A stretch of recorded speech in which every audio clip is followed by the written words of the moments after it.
we're gonna age ourselves here, Andrew. Yep. I'm gonna spend $2 to take the public transit, and then because on Tuesdays in Canada here we have something called Toonie Tuesday, where a lot of things cost $2. So it was $2 for the bus ride, it was $2 for the meal, and it was $2 for a movie.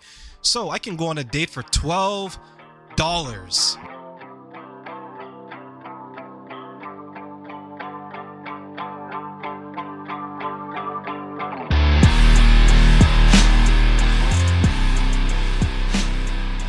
Welcome to the Anonymous Andrew podcast, Life and the Choices We Make.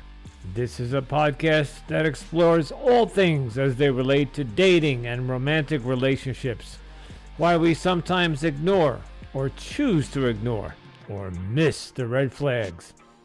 Red flags like gaslighting, cheating, lying, narcissistic behavior, deception, mental illness, addiction, and so much more.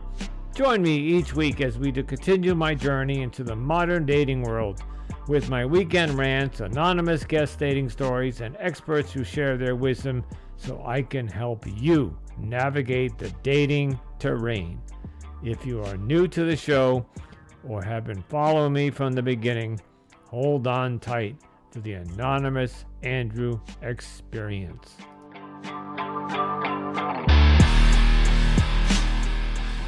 Welcome to another episode of Anonymous Andrew podcast, Life and the Choices We Make. So today I have invited a friend that I made along my podcast journey. His name is Terraine, and Terraine hosts a podcast called Behind the Shades. And maybe 6 months ago, he had heard my story on social media. We can't figure out where he heard my story. And he invited me on his show to tell my story of the last relationship. And the episode just dropped the first week of November on his show. And I asked Terraine to come do my show because Terraine has a fantastic podcast and is doing a wonderful job at what he does. Is he has people come on and tell their stories of all types of unique stories, everything from dating to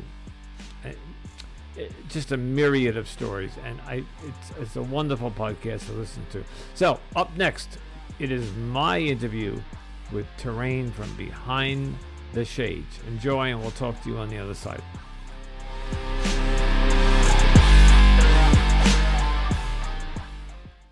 Hello, everybody, and welcome back to another episode of Anonymous Andrew podcast, Life and the Choices We Make.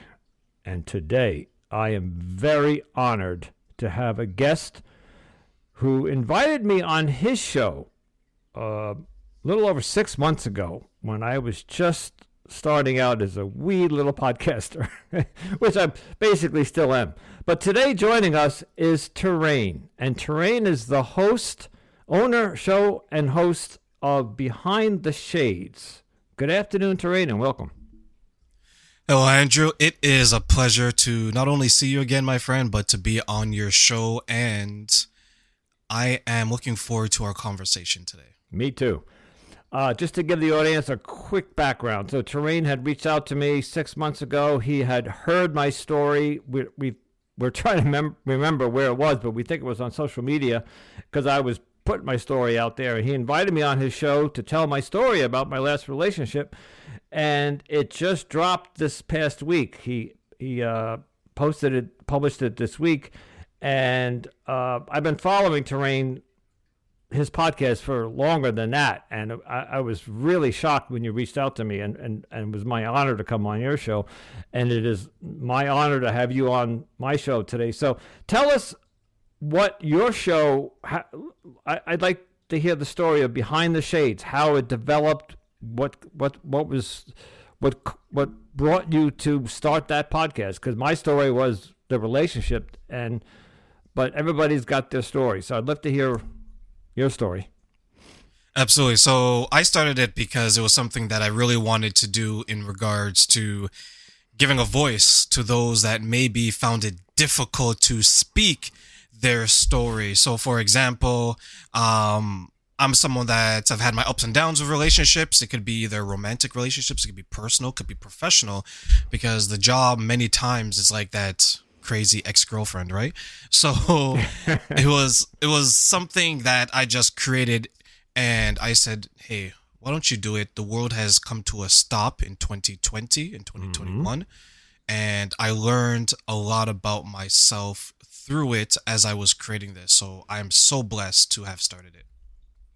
And I have to tell the audience, if you have not heard the show, when he talks about giving others a voice, that's how he allowed me to present my story.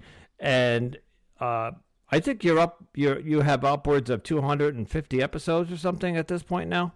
You have a lot of stories being told on your podcast, and I have to tell you, each one of them are unique, and the concept and the style in which you do it is just I find tremendous.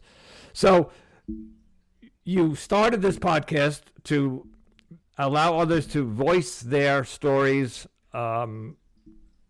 Did this inspire because of something that happened to you, or? It did. It did. So there was a time in my life where I couldn't even find myself outside of a wet paper bag when it came to dating. It was just a Yep. mess. And this was in my 20s, and I thought like the high level dates was okay. We're gonna age ourselves here, Andrew. Yep. I'm gonna spend $2 to take the public transit, and then because on Tuesdays in Canada here, we call something called Toonie Tuesday, where a lot of things cost $2. So it was $2 for the bus ride, it was $2 for the meal, and it was $2 for a movie.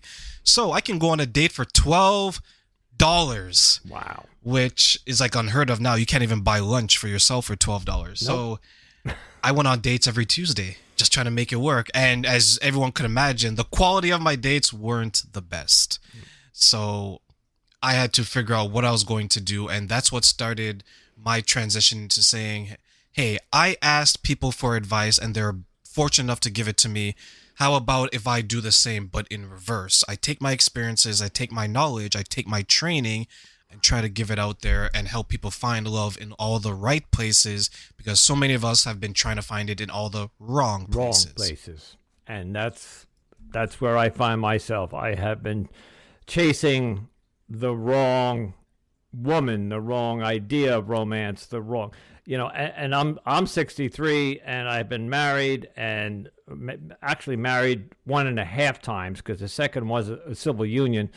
And then after that, there were, I think I counted upwards of 20 relationships. It was horrible. And this is kind of why I'm sharing my story with the audience, because at this age of 63, you think I would have gotten it right by now. I have family and friends that are at this age. When you see a couple like walking down the beach and they're in their 60s, 70s, and 80s and they're holding hands, and you find out they've been married for 50 years, that's something that I can't wrap my head around, because that's probably something I know I'll never have. And anyway, this isn't about me. So, what did you? So you started the podcast, but your $2 Tuesdays. How did you transform from that into the real dating world? Did you go on dating apps? I mean, how many years ago are we talking about here? Oh, this must have been in the early 2000s. So now I've graduated to $5 Fridays. But but it's interesting that my transition was just learning, and I was taking a lot of emotional and mental slaps to the face, not physical. I had to wake up. I found my perception of dating was very immature. So by the time that I got to the dating apps, I tried it because I think it was 2015, 16. There's like maybe less than 10 years ago where there's like this boom, right? It was everywhere. Tinder, Yeah. Bumble, Plenty of Fish, OKC, all these dating apps. And I found it to be odd because I was experiencing what I guess women would go through, where for us men, when we approach women, it's probably what, one, maybe two a day? Like, it's not that many. But on the dating apps, there's hundreds, right? I'm telling you, Andrew, I was swiping right until my thumb was flat. I'll just, Yep. I was swiping and swiping and swiping, and the success rate is probably 1%. But I learned a valuable lesson from the dating apps that was maybe unintentional, was that in person is so much more successful. Yeah. It's interesting you say that, because while I wasn't ready to date this past year because of the relationship, I have, in the past 6 months, experimented with many of the dating apps, some of which you mentioned, and I've had the similar experience. Swiping, swiping, swiping, swiping. You might get that 1 or 2% lucky. You hit somebody, you have a conversation, then you get ghosted, or they come back and tell you 5 days later that we're not a good match, and we haven't even met yet. So yeah, I've experienced a lot of what you have. And this is why I'm talking about this. The dating apps, and I remember back in, so you're talking about dating apps where they're downloaded onto your cell phone. I don't know your age, but I was on dating websites back in 2005, 2008. So eHarmony and Match, you had to go to www.match.com to sign up and look, and there wasn't swiping, you were clicking, and it wasn't until the smartphone came along, and then they decided to put the apps on the phone. So, but nothing changed. That whether it was a dating website or a dating app, it's still the people on there. I ran into somebody the other day, we were talking about that, and she said to me, the dating apps don't suck, the people do. And I thought that was really an interesting way to look at it. The dating apps are just a piece of software put together by some developers and an algorithm. And they introduce two people together. It's what we then need to do as humans to connect with each other.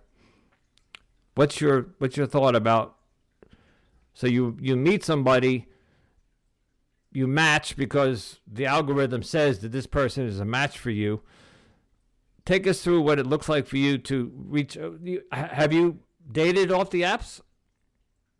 I have. So, like, from my experience, what I do is I kind of create it as such that I put my profile out there. You pick your best 3 pictures, and you always want to make sure there's like a body one, right? Because I go to the gym and I want to show my muscles and I'm strong. I am man. Hear me roar, right? Yeah. So, Yeah.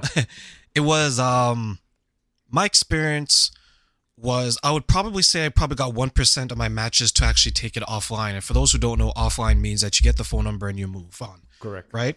But for me, when it came to the dating apps, and I will agree that it's not the app itself. The app is a beautiful piece of technology, an invention. Software is amazing. It's the people, because I found, at least in my experience, and this is a reflection on me as well, is it wasn't top tier people when it came to what you wanted.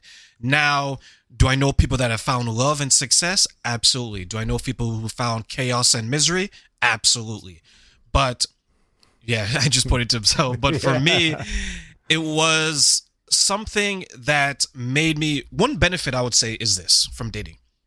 It made me be creative, because I couldn't take every single person to the same Starbucks, because then everyone would recognize who I am, right? I'll give you a story about that. I went on a date and I took her to this restaurant, and it's probably the 3rd time I've been to that restaurant in like a month, right? But anytime I have like a team outing for work, we went to the same restaurant. So I'm familiar there. So there's a time where I brought someone there, and I usually like to get there first and make it seem like I have the reservations. And the hostess says, "Oh, do you want your regular seat?" As the date walks in, right? And the date looks at me, gives me this kind of frowning face, because girls always want to think that they're the only one, right? I was like, "Oh yeah, she's just talking about my team because I bring them here." Save, right? That's a good on my part. Yeah. But the dating online experience, I prefer, if I can, I would definitely prefer the in-person, because the dating apps, it's like a meat fest. It's like a flea market, right? everyone's trying to get something more than what they can pay for. So the men will go on there saying that, yeah, I'm just looking around. I'm not really serious. We all know what that means, right? I want to have sex. Yes. I want to get you in first, second dates, maybe. And the girl's like, oh, I'm looking for my this and this and this. And then we know what they want, right? They're like, okay, how am I going to extract resources? There's one girl in Canada here. There was a study, 40% of women go on these dates through online just so they don't have to buy groceries. And some women have gone a whole year without buying groceries. They're just eating on other men's dime. It is insane, Andrew, when it comes to online. And that's exactly what I'm talking about. The dating apps don't suck. The people do. I had somebody interviewed just a week or two ago. There's a woman that's a crusader. She goes after the scam. Now, I don't know if that's a scam. That's a woman using a man to buy her groceries. But I guess we could talk about this for a second. There's also the scammers out there, the men and the women who come after the vulnerable, and it sometimes happens to more of the elderly women. And I've heard plenty of stories where the men come on, they start flowering them with love bombing them, and you're beautiful and this and that, and all of a sudden, they're in the military in the Middle East, and they need $100 because they can't get to their bank or what. These stories that you hear, and women are sending these guys money. So there's the whole other side of the dating apps where there's a lot of scams going on, and my audience knows this. I almost got scammed in person. It's a whole story. I won't get into it now, but the audience knows it. But I did have a woman that tried to get my identity. And so it goes back to the dating apps don't suck. It's the people do. And you have to choose wisely. This is why I call my show The Choices We Make. You have to be more vigilant in the choices of the person that you're talking to. And why has it come down to that? Because I don't remember that 20 years ago or 15 years ago. I was using some of those www.match.com, and I met nice women and went on nice dates, and whether they worked out or not, at least there wasn't scamming, and there wasn't catfishing, and there wasn't ghosting, and there was all. Do you know how many terms have popped up in the past 20 years just to be around for the dating apps? It's gotten insane. So where are you now in your romance journey? Well, I came out of a long-term relationship last year. 12, more than 12 months ago, I should say. And I haven't used a dating app in years. It's probably been maybe 6-7 years. So I don't know the necessary climate now. Good for you. Directly, but I know what some of my friends go through because they still go through it. But right now, I'm the type of person that I want to spend quality time with people, and I want to spend, as I've gotten older in my life, because I'm in my 30s, as I've gotten older, I wanted to spend better time with people. Okay. Right? Like 4 hours with someone, I want to make sure, okay, is it a good, solid 4 hours or 2 hours or whatever the case is? But when it comes to dating, that's what I'm engaging with now. I want to focus, okay, is this person right for me? And I narrow it down. But to your earlier point about online dating, I think two things have happened in the last 10 years.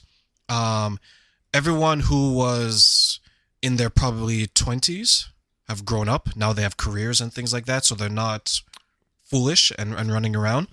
And another thing is the market has opened up in a different way. And one example I like to give to people is think about it like shopping, right? Men court women, so men would be the pursuers or the buyers, and then women would be the ones being pursued and the sellers. Now, 20 years ago, or maybe more, like when my parents were doing it, the seller had a very small market, right? Let's say Walmart. They could only sell in that one store. So they had to make sure that there was an even and fair exchange between the clientele. Now, if I take that same idea and my product and I can open it up across the world, I no longer have to give my services to an Andrew who was down the street because 10 years prior I had to because my market was shrink. I can say, you know what, Andrew, this is what you're going to pay because John down the street is going to give me the price that I'm asking for. So how do you compete? So I think that's what's happened. It's been switched, and women probably have more power than before, rightfully so in some cases, and unrightfully so in other cases as well. But my recommendation is find a balance. The in-person, regardless of how technology is, the in-person is always going to be better, because online you can be anyone you want. I can be Batman. I can be Batman online. Yep. Right? Well, just last week I did a solo episode, and I was telling the audience that I'm getting a little sick of the dating apps because I have invested, and I did the math, close to between $700 and $1,000 this past 6 to 8 months on dating apps. While we talk about the software and the technologies being great, they have this technology where the algorithms suck you in and keep you swiping all day long, and then all of a sudden your subscription runs out and you have 15 likes, but they blur them. So now they want you to pay another $120 for the next 3 months. And I, like many, fell victim to that. Like, oh my goodness, I have 15, literally. Now, I don't know if the algorithm is telling me that just to get me to subscribe again, but it worked. It got me to sign back up again. And of course, out of the 15, maybe one was viable. And so I'm thinking of shutting the apps down and getting out into the world organically. And that's the term they use today, is we're finding somebody in the wild. So here's my problem, and maybe you could shed some light on it. I'm sober. I don't go to bars. I don't go to clubs. I don't go to parties. I'll take holidays out of the picture. Maybe there's a New Year's Eve party I might go to. I don't go where you might find single women that are mingling and looking for a partner. It's hard for a single man to go out organically in the world and find somebody. How? So you said you've been off the apps now almost 6 years. How do you do that? How do you find women in the wild? This is where I push back on the men, and I push back very harshly on the men that would say that. I would ask the question, and I'm going to answer your question, but I would ask the question: do you want a single woman or do you want a good woman? Because they're not the same thing. Right. So where I would meet my future girlfriend and potential wife would be at places that I would navigate and what I would want in my life. So for example, I don't go to clubs, I don't drink, I don't smoke, I don't do any of those things, right? So those places are out of the picture, but yet I'm still able to find women. And I find women by going to the museum. I find women by going to art galleries. I find it as social events.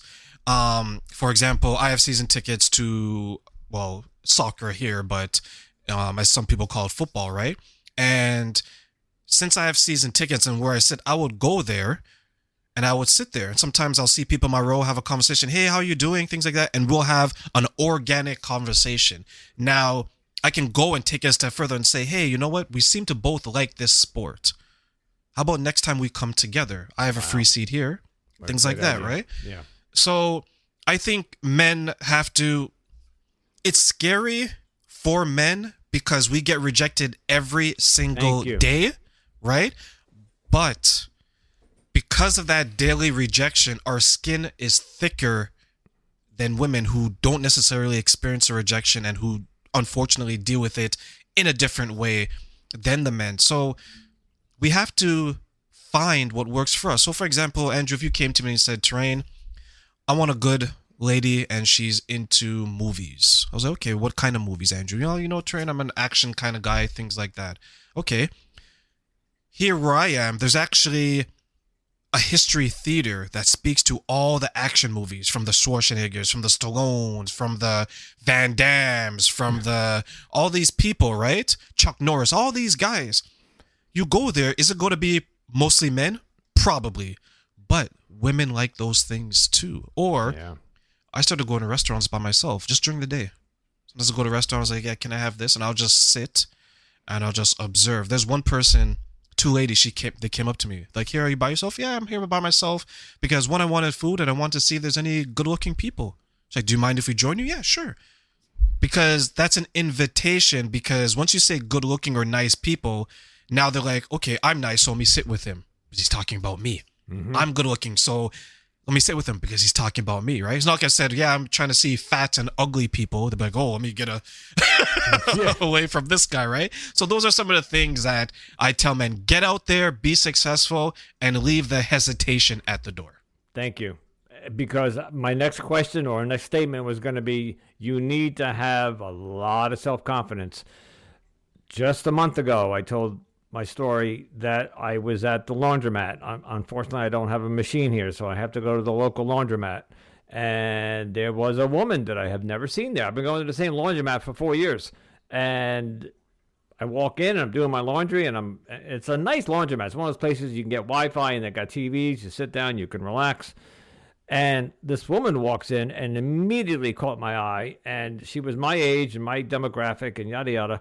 And I froze. But the inner man in me, those hormones kicked in and said, I want to approach this woman. And I don't know, Terraine, I don't know what caused me to hesitate, but you used the word hesitate, and I hesitated, and I did not approach her. I came home, and that night I was kicking myself all night long. Why didn't you? And wouldn't you know it, 2 weeks later, I go back, and she's there again. So now I'm thinking, is this the law of attraction, or is this the universe working? Is this whatever there's this new thing I'm into where if you want to attract something, you have to put out that positivity. And so, but once again, this day I had my son with me, my youngest son, who's 25. And I have this thing that I'm not going to go hit on a woman no matter where we are if I have my son with me. It's just, I don't think it's appropriate. So I went back today at the same time hoping to see her, and she wasn't there today. So, but to your point, I have to find the courage. I'm going to take some responsibility here, but this last relationship that hurt me, I think my heart is caged, and I don't trust people, and for me to do a cold approach to a woman right now, whether it's a laundromat, a restaurant, a movie theater, a museum, I'm afraid to do that. And so I'm going to transition that into, I noticed on your website, and I did not know this about you, you are a coach. Yes. You offer coaching. I do. And I'm currently coaching. I will be coaching 3 women now. So yes. Okay. So do you do men and women? Coach men and women? I do. So initially I wanted to start with men because as per our conversation, they need a lot. The level of resources are different. Yeah. To say the least. And we need a lot of help. So, but women started to gravitate towards me, similar to like my podcast and everything else. So I'm working with 3 women. They're all 3 are older. 2 are above 50, and they're having very similar difficulties than we are. So it's interesting to see their perspective because they say some of the things that we're saying today. Yeah. So, not to put you on the spot, but let's say I was one of your coachees, clients, and I came to you with this problem. How would I approach this woman in the laundromat the next time I saw her? Well, what kind of conversation? I think, and for me, this is embarrassing because I'm 63. I've been married. I got 3 kids. I got 2 grands. You'd think I would have a game. In the day we called it, I don't want to be I'm not a player, but I would have the resources in me to be able to walk up to a woman with a cold approach and start a warm conversation. The hesitation doesn't go away, it just gets better. And you understand it better. So to answer your question, what I would say is go into meeting this person with a mentality that you're not going to pick her up. Hello, my name is Andrew. I've seen you around. Do you usually come to this laundromat? Yeah, Andrew, this is where I usually do my work. He's like, yeah, I come here all the time, and I'm just trying to have the best time I can doing my whites or make a joke about it, right? Because I think, see, here's a thing that I would also expand on. If you were to if you saw this woman as someone you weren't interested in romantically, you'd have no issues having a conversation with her. Correct. Not at It's all. all in the mind. So we have to take that and say, I'm going to approach this person like I only want her to be my friend. Say, hello, I've seen you around, do you usually come here or something? Or even like I said, make a joke about it and say, do you have any idea how to make my whites any whiter or make them any cleaner? Something along those lines. Ask her a question, right? So the first step is always what's in the mind. Because many times men specifically will defeat themselves mentally Correct. before they do it physically. Yep, and that's me. That's me. I'm already thinking, not necessarily negatively, but I'm stumbling in my head. So we play the narrative out in our head. So if I approach this woman and I ask her, what laundry detergent do you use? And why do you like that brand so much? Is that a corny approach? And is the woman going to look, so I start self-doubting myself. Like, no, that's not a good way. So I find myself sitting there for 20 minutes trying to figure out the opening line that I'm going to use. And then I throw my hands up and say, I can't do this. It's scary. To me it is. But I would imagine men are having the same. I can't be alone in this. So, but I like to your point where you said if I was going to approach her not as a romantic perspective, but more as a friend, I would have no problem talking to her. And I think that's a very interesting difference there. I like that. Yeah. There was someone that there's this fish and chips place, and I've always thought she was attractive, and her and I have had a number of conversations. But initially, to get an understanding of if I even want to pursue this, we just talked about what we're both there for. She was there to work at the fish and chips place. I was there to buy fish and chips. So we had a conversation like that because my order is always the same, right? I just want shrimps and chips every time I go there. So one time I was looking up the menu and she was there. I was like, hey, is there anything you could recommend outside of the shrimps and chips? She's like, yeah, try this, try that. I was like, okay, have you tried this before? Interesting. Like, yes, I have. And then I made the joke that, I always found that at restaurants, the people who work there never eat the food. Ha ha ha. She starts laughing at things like that, right? Because they work with it and they smell it all day long. So things like that. So if it was someone, same scenario, but at the laundromat, I'll just say the same things. I'll probably make a joke along the lines or say something. Oh, these machines. I wish it was back in a day where I can just have a beautiful woman who would help me wash my laundry with stone and water. Right? Because you both are there. So there's a common interest, regardless of how minute it is. So that would be the first opening. And if she's very cold, it's not going to go anywhere. But you weren't a creep because you're talking about the laundromat and not her body, her smile, her butt, her tits, or anything like that. Exactly. Right? And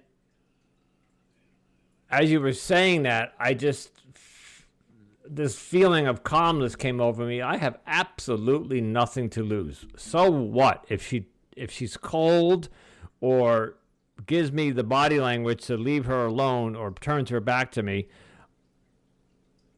No shame, no. So what?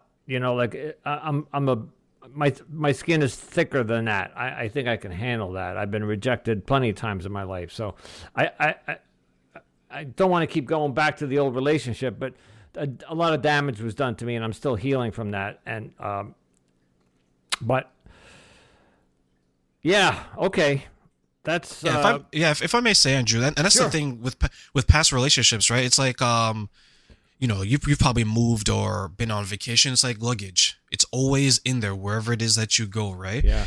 And you work through it, but the impact is always going to be there because there's a point in time where I don't care who you are, your worst relationship that you ever had, there's a point where you loved that person. You cared for that person. So it is going to leave a mark similar to like if you had a bad parent that said that you're stupid, you're ugly. It's going to impact you. You just may not know how. So I think some of the difficulties that men face is that one, we're the more romantic of the two. We're the ones buying the flowers and planning and doing all Correct. these other things. And we're the ones we love harder, even though it may take us longer to get there.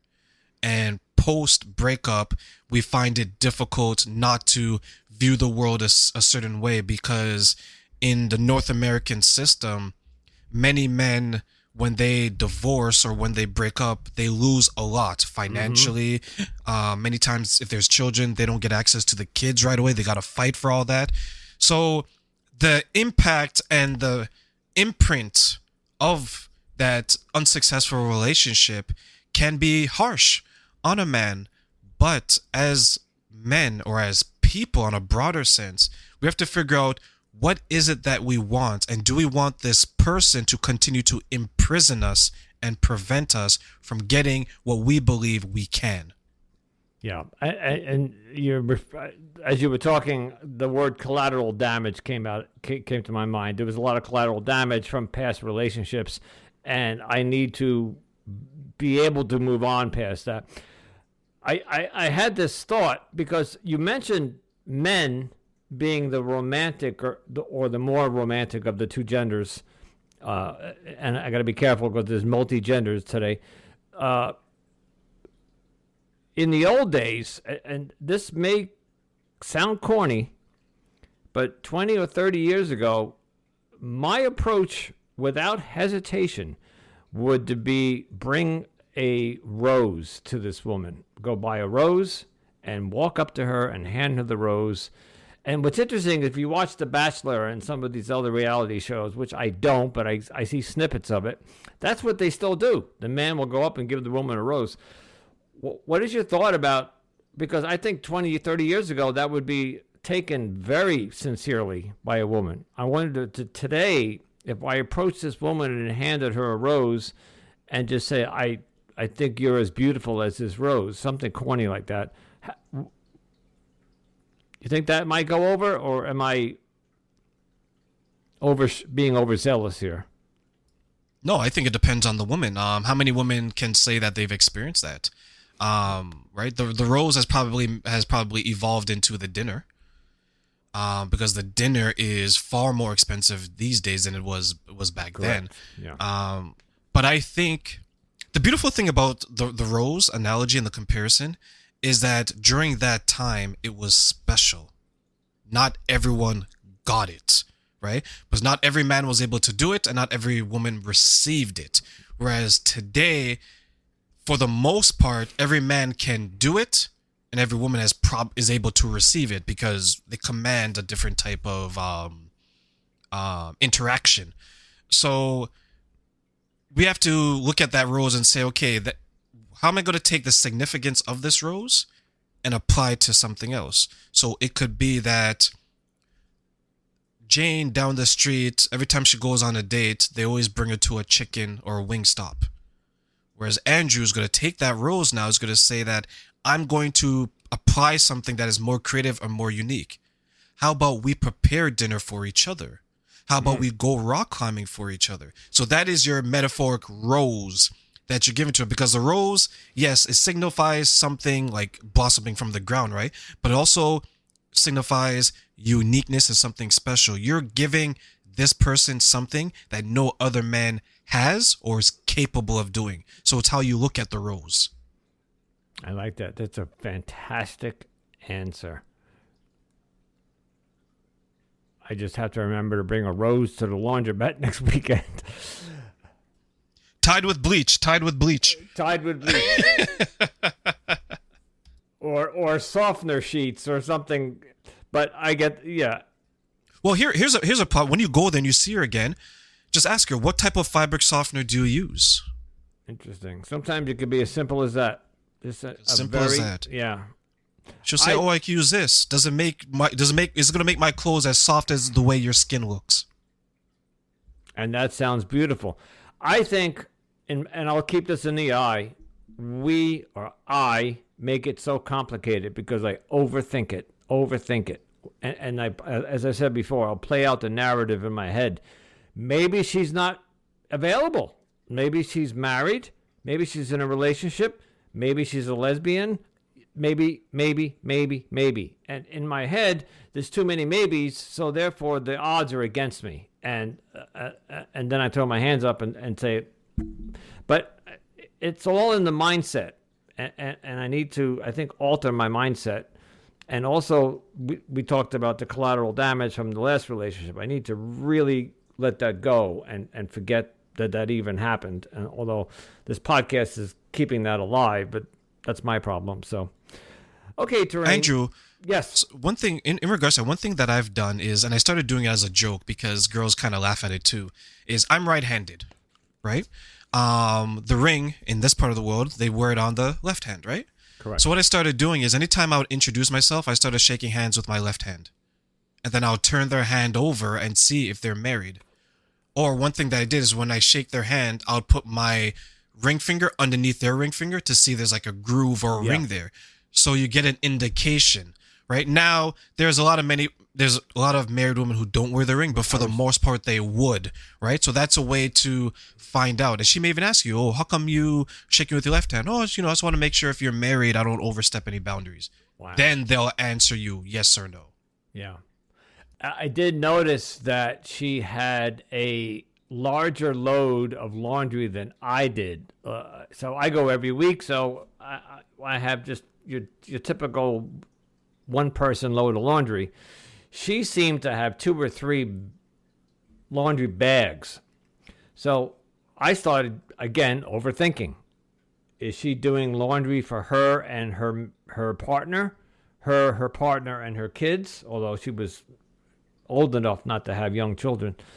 But I was overthinking it. I was analyzing the situation. It's just too much. And I think what I need to do is take a step back and keep it simple. There's an expression in my fellowship where it's keep it simple, stupid, And I tend to overthink these things. So, Terraine, tell us where we can find you, and tell us a little bit about your coaching and how if somebody wanted to come to you for coaching.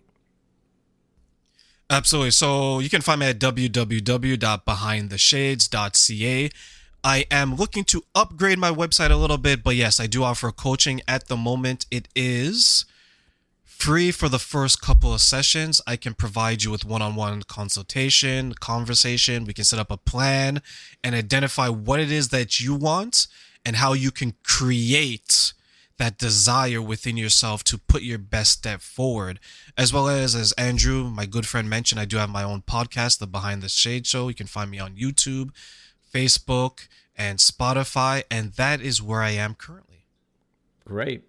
I noticed on your website, because I was on there, that there's a members only section, and I went to sign up, and I signed up. What do the members only get? So at the moment, many of my guests, they offer free services there, or at least discounted. So that's where I want to include all that information, where you can get, let's say, discounted breath work, yoga, consultation, finances. Because there's some of the things that are outside of my scope. Let's say you needed assistance money management because you're going through a difficult divorce, or you just want to prepare yourself for the next step in your life. Those are some of the service I'm going to offer there. So stay tuned for more. Great. So to my audience, this gentleman is phenomenal. I have been following him for a while. He was the first podcaster to ask me to be a guest on his podcast. I am honored that he joined me today, and I believe we are going to be seeing each other again soon because we're going to do a follow-up on your podcast about my story. So we're going to be recording that in a couple of weeks. So, Terraine from Canada, from Behind the Shades podcast, thank you so much for joining me today. You are a man of so much wisdom, and you've shared with us today things that make me go, because I know for myself, I am an overthinker, overachiever, and put too much thought into something, and you just made me realize it doesn't have to be that complicated. So, all right. Thank you for joining me, Terraine. We'll talk to you soon, and we'll see everybody tune into Behind the Shades podcast. You are on Apple, on Spotify, and all you got to do is Google Behind the Shades, and everything pops up about this gentleman. All right. Thank you so much, sir. All right. It's a pleasure. Terraine. Thank you.